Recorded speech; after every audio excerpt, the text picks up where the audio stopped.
Namaskar. A warm welcome to World News and Indian Perspective on All India Radio. This is Prashant Kumar Sinha and with me is Abhineet Shukla. In our special edition on New Year's Eve, we look back at the major developments around the world through the year. As India marches towards administering 150 crore vaccine doses against COVID-19, news about the new corona variant is a cause for concern. In this situation, we appeal to our listeners to get fully vaccinated at the earliest and to help others get vaccinated. Please continue to follow these 3 simple steps to stay safe. Wear a face mask, maintain 2 gaz ki doori for social distancing, and focus on hand and face hygiene. For any COVID-related information and guidance, contact national helpline numbers 011-2397-8046 and 1075. Now the news in detail. The headlines. New Year celebrations in India and across the world remain subdued amid COVID pandemic and restrictions. Sydney kicks off the New Year party in vintage style as South Africa offers Omicron hope. Russian President Vladimir Putin speaks to US President Joe Biden on phone, says sanctions over Ukraine will cause complete breakdown in US-Russia relations.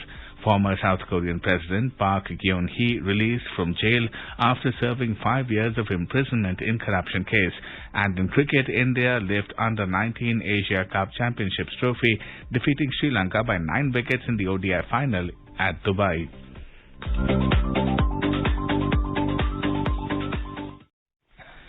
New Year celebrations in India and across the world remains subdued amid the COVID pandemic and restrictions. As governments around the world face the new variant, people can safely alter their mega celebration plans to suit the needs of the pandemic. In India, various state governments and the centre have warned people to remain cautious. Most states, such as Delhi, Maharashtra, Karnataka and Kerala, have reinforced COVID restrictions to stem the Omicron spread in the country. Australians bade farewell to 2021 with a traditional fireworks display over Sydney Harbour as South Africa has brought hope for a joyous New Year 2022. South Africa, which first raised the alarm about the new fast-spreading coronavirus variant, announced that the Omicron wave had crested without a huge surge in deaths. Mondli Gungubele, minister in President Cyril Ramaphosa's office, said, as per experts, Omicron has reached the peak. Russian President Vladimir Putin has warned his US counterpart Joe Biden that imposing new sanctions over Ukraine could lead to a complete breakdown in relations. In a phone call, Mr. Putin said such sanctions would be a colossal mistake. Mr. Biden meanwhile told him that the US and its allies would respond decisively to an invasion of Ukraine. Former South Korean President Park Geun-hye was released from prison on Friday nearly 5 years after being convicted of corruption. 69-year-old Park was the country's first democratically elected leader to be thrown out of office when the Constitutional Court upheld a parliamentary vote in 2017 to impeach her. In today's edition of World News, we bring you glimpses from the year gone by in the special program The World in 2021. The narrators are Valsa Williams and Abhishek Mukhopadhyay. It's time for a new year. 10 seconds and counting. 10, 9, 8, 7, 6, 5, 4, 3, 2, 1, 0. The year 2021 ushered in with it a promise of the world emerging from the shadows of the coronavirus pandemic, which had gripped it in 2020. As vaccines became more readily available, people were hopeful of seeing an end to the pandemic, which had left a trail of death and misery in its wake. The world slowly emerged into a post-COVID world with economic activity picking up, flights between countries resuming, visits between world leaders becoming more imminent, and the mobility in the daily lives of people being restored. The events of the year started with the tumultuous scenes witnessed at the seat of democracy of the world's biggest power, the United States of America. Riots in Capitol Hill saw democracy being challenged at the doors of its most vocal exponent, the U.S. The U.S. was central to most of the important world events in 2021. Most notably, the U.S. troops withdrawing from Afghanistan, ending its longest war, triggered a chain of events which have considerably altered the geopolitics of the region and the world. On the other side of the world, an increasingly assertive China was staking its claim in the geopolitical, technological, and economic spheres of international affairs. Armed with indigenously developed vaccines, China sought to make an accelerated return to the global supply chain with disruptions in the Western world. The year also demonstrated the weaknesses in the global supply chain network when the Suez Canal was blocked by the ship Ever Given for days together. Strategic concerns over an increasingly assertive China to the freedom and security in the sea lanes of communication also brought together like-minded nations from across the world on the Indo-Pacific region.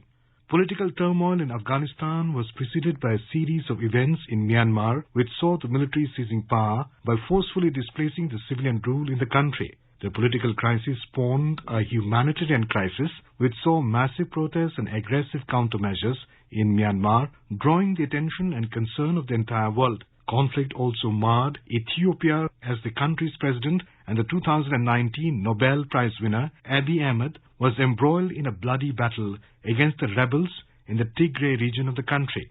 The year also saw fresh impetus to multilateralism. As India entered the UN Security Council as a non-permanent member, it did so with the promise of being a voice for the developing nations. The positive signals that emerged from the US re-entering the global high table reinvigorated multilateralism. This was put to the test when countries of the world converged to negotiate on solutions to the biggest problem facing the world today, climate change. Climate change and its severity was brought starkly into light by the numerous and frequent adverse weather events in 2021. At the COP26, world leaders committed to redeem the pledges they had made 6 years ago at Paris. As the year progressed and an ever-increasing proportion of population got vaccinated against COVID in the developed world, cultural, sporting and entertainment events started to occur around the world. The year saw incredible feats of science with many spacefaring achievements by space agencies around the world. The COVID vaccines were developed in record time, proving how much science can contribute to the benefit of humanity. The biggest sporting extravaganza of the year was the Tokyo Olympics. The Olympics also saw India's best ever performance in history, with a young Neeraj Chopra bringing golden glory to the country. Film enthusiasts rushed to the screens in the salubrious environs of Goa for the International Film Festival of India, IFFI, in its 52nd edition. The resolve of humans tested by the COVID pandemic stood strong as the world emerged from its fear. On the 6th of January, the seat of the U.S. democracy, the Capitol Hill, came under siege from a huge crowd of rebellious supporters of the outgoing President Donald Trump. The unprecedented scenes of chaos that ensued were described as the insurrection at Capitol Hill. It has been a transition of power marked by violence in which 4 people died after supporters of Trump stormed the U.S. Capitol to stop Congress from certifying President-elect Joe Biden's election victory. The clashes followed over 2-month-long war of words between Democrats and the Republicans on the election results. Joe Biden blasted what he called the insurrection as Mr. Trump, while telling the mob to go home, continued to make false claims of electoral fraud. Order was quickly restored and the President-elect Joe Biden took oath as the 46th President of the United States of America. Robinette Biden Jr. do solemnly swear. I, Joseph Robinette Biden Jr. do solemnly swear. That I will faithfully execute. That I will faithfully execute. The office of President of the United States. Office of President of the United States. And will, to the best of my ability. Will, to the best of my ability. Preserve, protect, and defend. Preserve, protect, and defend the Constitution of the United States. The Constitution of the United States. So help you God. So help me God. Congratulations, Mr. President. Biden's ascension to the presidency of the U.S. with Vice President Kamala Harris, the first woman of color in the White House, heralded a sea change from the policies adopted by Biden's predecessor, Donald Trump. One of the key reversals from the Trump-era policy was the U.S. expressing its interest to return to talks with Iran on the revival of the 2015 Iran nuclear deal. After 7 rounds of negotiations in Vienna, the talks are proceeding, albeit at a slow pace. The United Nations in December said that additional effort and patience are required for the full restoration of the JCPOA. Turning eastwards, North Korea fired a submarine-launched ballistic missile, SLBM, in October this year. Reports of the launch came days after the US and South Korean envoys met in Washington to discuss the nuclear standoff with North Korea. However, the year also saw North Korea restoring dormant communication hotlines with South Korea. In Myanmar, the first morning of February saw the Myanmar military seizing power in the country. The civilian head of the government, State Councillor Aung San Suu Kyi, and several other leaders of the ruling National League for Democracy were placed under arrest in Myanmar early in the morning on February the 1st. Following days of tension and apprehension, the Myanmar military Tatmadaw seized power from the civilian government headed by Aung San Suu Kyi. The military arrested Aung San Suu Kyi, President Win Myint, and other senior leaders of the ruling party, National League for Democracy. In a broadcast from the military-run TV, the Tatmadaw announced that the country had been put under emergency for 1 year. It appointed Vice President Min Swe as the acting president, and all powers have been transferred to the Commander-in-Chief Min Aung Hlaing. The military said that the leaders have been detained for committing fraud in the national elections held on November 8 last year. The military regime in Myanmar was met with considerable opposition from multiple quarters. In October, the leaders of the Southeast Asian regional grouping ASEAN rebuked the military government of Myanmar for not taking part in the summit meeting of the organization. ASEAN had earlier decided to downgrade the participation of Myanmar to a non-political level, which was rejected by Myanmar as violating the ASEAN Charter. India, as a concerned neighbor who has consistently supported the cause of a democratic Myanmar, voiced its concern over the developments in the country on various occasions. India's Foreign Secretary Harshvardhan Shringla paid a visit to the country recently. The visit comes just days after a Myanmar court sentenced the deposed state councillor of Myanmar, Aung San Suu Kyi, and former President Win Myint to 4 years in jail on charges of inciting violence against the military and breaking the natural disaster laws of the country. India said that it is disturbed at the verdicts. It remains to be seen if 2022 will see a return of Myanmar to civilian rule under a democratically elected government. While crisis and friction plagued Myanmar, India enjoyed political and cultural bonhomie with its other eastern neighbor, Bangladesh. Bangladesh celebrated a triumvirate of events that shaped the nation this year: the Golden Jubilee of the independence of Bangladesh, the birth centenary of Bangabandhu Sheikh Mujibur Rahman, and 50 years of the establishment of diplomatic relations between India and Bangladesh. The year saw bilateral visits at the highest level between the two nations. In March, Prime Minister Narendra Modi visited Bangladesh and met his counterpart, Sheikh Hasina. In December, President Ramnath Kovind took part in the 50th Independence Day celebrations in the country. আমি গণপ্রজাতন্ত্রী বাংলাদেশের জনগণকে আন্তরিক অভিনন্দন ও শুভেচ্ছা জানাই। On this historic 50th anniversary of the liberation of Bangladesh, I bring you festive greetings from your 1.3 billion brothers and sisters in India. Developments in India's western border left the entire world shaken. The year 2021 was epoch-making in terms of the events that unfolded in Afghanistan and its wider implications on the country and the region. After a nearly 2-decade-long war, the United States, under its new president, Joe Biden, announced a definite deadline to end their war on terror in the country. We cannot continue the cycle of extending or expanding our military presence in Afghanistan, hoping to create ideal conditions for the withdrawal and expecting a different result. I'm now the 4th United States President to preside over American troop presence in Afghanistan. 2 Republicans, 2 Democrats. I will not pass this responsibility on to a 5th. The announcement signaled the onset of a marauding Taliban which rapidly overwhelmed the underprepared ANDSF. Large swathes of Afghan territory were coming under control of the Taliban, and on the 15th of August, in a major turn of events, Afghanistan's President Ashraf Ghani had resigned and fled the country. The Taliban took over the presidential palace. Scenes of jubilation among the Taliban were contrasted with horrific scenes of people trying to flee the war-ravaged nation. Images of Afghans trying to flee the nation saw them clinging on the flights that took off from Kabul airport. Horrific visuals of people falling off from these flights remain one of the most enduring images of the past year. Meanwhile, countries around the world expressed alarm at the unfolding situation in Afghanistan. India, as a concerned neighbor, raised the issue of an Afghan-led, Afghan-owned and Afghan-controlled peace process and the need to ensure that the hard-won rights of women and the minority communities in Afghanistan were not lost.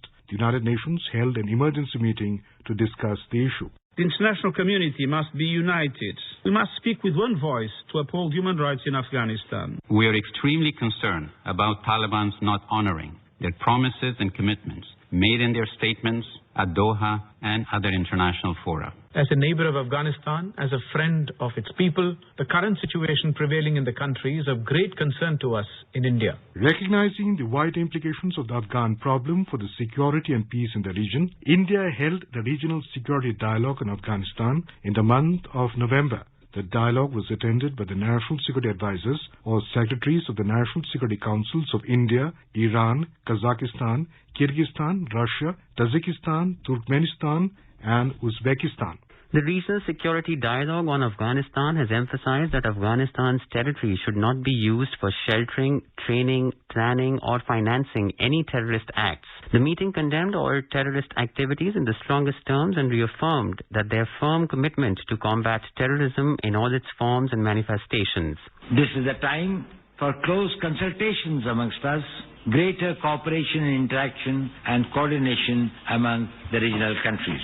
As the new year approached, the UN Security Council brought together the countries of the world for the cause of extending humanitarian assistance to Afghanistan. The UN Security Council on the 22nd of December unanimously adopted a US resolution that facilitates humanitarian aid to Afghanistan. India's permanent representative to the UN, Ambassador T.S. Tirumurthy, in his statement said that access to humanitarian assistance should be without hindrance. The winter is already upon us. It is important that assistance be scaled up urgently and unhindered access be provided to the UN and other agencies. In this context, India has supported the call of the international community that access to humanitarian assistance for Afghanistan should be direct and without any hindrance. With the collective gaze of the international community on Afghanistan, 2022 will bear witness to the country as it responds to the appeals to peace, security, justice and progress. In Nepal, the politics saw changes in the leadership on account of the decision of the country's apex court. The 2021 saga started in December 2020 with President Bidya Devi Bhandari accepting the recommendation of Prime Minister K.P. Sharma Oli to dissolve the House of Representatives, even though much of its 5-year term remained and Mr. Oli commanded a majority. Several instances of back and forth between the executive and the apex court eventually saw Prime Minister Sher Bahadur Deoba of the Nepali Congress securing a vote of confidence. He is currently in power and will lead Nepal to its next general elections in 2022. To the north of Nepal, India's relations with China faced significant strain in the year 2021. The friction caused by the incursion of China into the Indian side of the line of actual control in 2020 spilled over to this year as well. The events in eastern Ladakh last year have so profoundly disturbed the relationship because they not only signaled a disregard for commitments about minimizing troop levels, but also showed a willingness to breach peace and tranquility. The people-to-people relations between India and China also suffered due to the restrictions over movement placed by either country. However, certain prickly issues such as that of the stranded Indian sailors were resolved through diplomatic means. Around mid-December last year, China officially announced a ban on Australian coal imports as tensions between the two countries intensified. The seafarers caught in the middle of a geopolitical feud between China and Australia faced great mental and physical sufferings. On the 1st of July 2021, China commemorated the 100th anniversary of the Chinese Communist Party's founding. In his speech, Chinese President Xi Jinping vowed to crush any supporters of Taiwan independence. With China's increasing belligerence on its territorial and maritime border, countries around the world coalesced around a shared vision for the Indo-Pacific. The vision called for a free and open Indo-Pacific. The like-minded democracies of India, USA, Australia and Japan, or the Quad nations, came together to promote their common vision of the Indo-Pacific. The first ever in-person Quad Leaders Summit was held in September this year. Prime Minister Modi has described the Quad as a force for global good. In a joint statement issued after the summit, the Quad leaders called for a free and open Indo-Pacific, which is also inclusive and resilient. They said the UN Convention on the Law of the Sea must be adhered to in the South China Sea. 2022 will see the vision of Quad leaders for a peaceful, prosperous and stable Indo-Pacific being further mainstreamed in the global arena. Quad countries will also begin vaccine delivery in early 2022 to countries in the Indo-Pacific region. India assumed the presidency of the UN Security Council during the eventful month of August. Under his presidency, the Security Council took up several pressing matters at the global high table, including Afghanistan, the Israel-Palestine conflict, Yemen, Myanmar, and the UN peacekeeping forces. Global financial watchdog Financial Action Task Force (FATF) retained Pakistan on its grey list. This decision was announced at the conclusion of the FATF's three-day plenary to discuss key issues in the fight against money laundering and terrorist financing. At the UN Security Council, India issued a stinging reply to Pakistan's baseless allegations against India with respect to Kashmir. Member states are aware that Pakistan has an established history and policy of harboring, aiding, and actively supporting terrorists. This is a country which has been globally recognized as one openly supporting, training, financing, and arming terrorists as a matter of state policy. It holds the ignoble record of hosting the largest number of terrorists proscribed by the UN Security Council.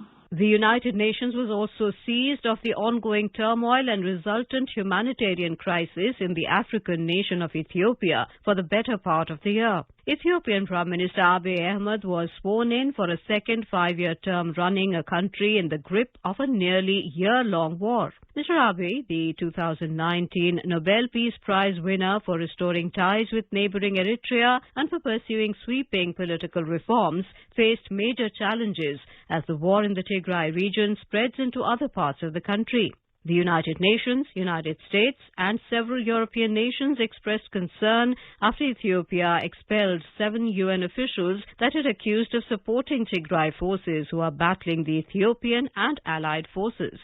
The military confrontation, which started some 10 months ago in the northern region of Tigray, is spreading, and the level of human suffering is growing, with serious political, economic and humanitarian implications for Ethiopia and the broader region. All parties must recognize a simple truth.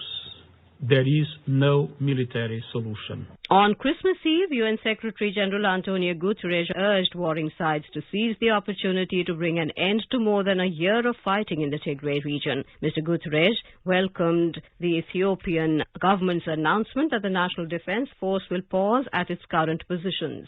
The intractable problem of ensuring peace and stability in West Asia continued to raise an ugly spectre in 2021. In May, the 11-day Israel-Hamas conflict caused widespread destruction in the Gaza Strip. The deadly exchange of fire between Palestinian militants in the Gaza Strip and the Israeli military has escalated significantly. According to media reports, Israel carried out hundreds of air strikes in Gaza, and Palestinian militants fired multiple rocket barrages at Tel Aviv and the southern city of Beersheba. The spread of the Omicron variant of the COVID-19 towards the end of the year has called into question the rampant vaccine inequity prevalent in the world. The WHO has decried the extremely low rates of vaccination in much of the developing world as Omicron casts a shadow on the global recovery from the pandemic. There is now consistent evidence that Omicron is spreading significantly faster than the Delta variant. There can be no doubt that increased social mixing over the holiday period in many countries will lead to increased cases, overwhelmed health systems, and more deaths. Prime Minister Modi has urged the people of India to exercise caution in light of the new variant but not panic. He announced that starting the 3rd of January, children will be eligible to receive the approved vaccines in India, a practice that many of the Western nations have started already. साथियों, 15 साल से 18 साल की आयु के बीच के जो बच्चे हैं, अब उनके लिए देश में वैक्सीनेशन प्रारंभ होगा। 2022 में 3 जनवरी को सोमवार के दिन से इसकी शुरुआत की जाएगी। ये फैसला कोरोना के खिलाफ देश की लड़ाई को तो मजबूत करेगा ही, स्कूल कॉलेजों में जा रहे हमारे बच्चों की और उनके माता-पिता की चिंता भी कम करेगा। 2021 was not all about conflict and strife. Human ingenuity and perseverance was matched by machines bearing the names of the same qualities as the Perseverance rover carried the Ingenuity helicopter, which took a historic flight on the Red Planet. The moment was described by one of the NASA team members as a Wright brothers moment on Mars. So Ingenuity was called the Wright brothers moment because it was the first controlled flight ever on another planet. And it's a total feat of engineering. It's a resounding success by any measure. Humanity's quest to unravel the mysteries of space advanced further as the Parker Solar Probe touched the surface of the sun's corona. As the year drew to a close, as a Christmas present, NASA announced the launch of the James Webb Telescope, which will replace the Hubble Space Telescope to give humans a window into the past. Séparation Webb Space Telescope. Go Webb!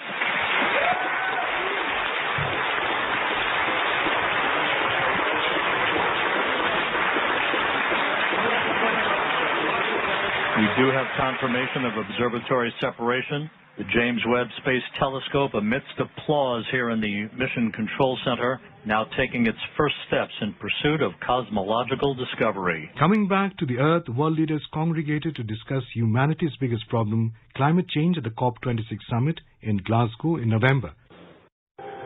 In my lifetime, I witnessed a terrible decline.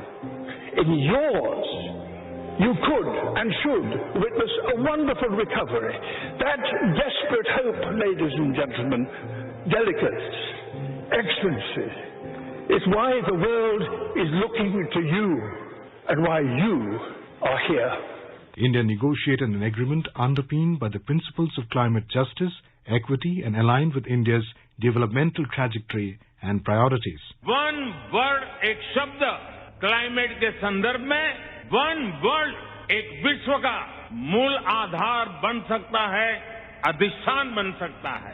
ये एक शब्द है life, LIFE, यानी lifestyle for environment.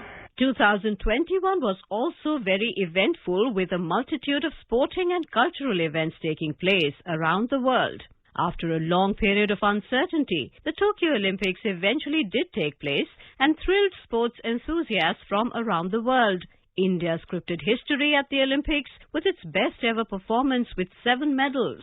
Neeraj Chopra, India's golden boy, won the first ever gold medal for India in a track and field event. Neeraj Chopra!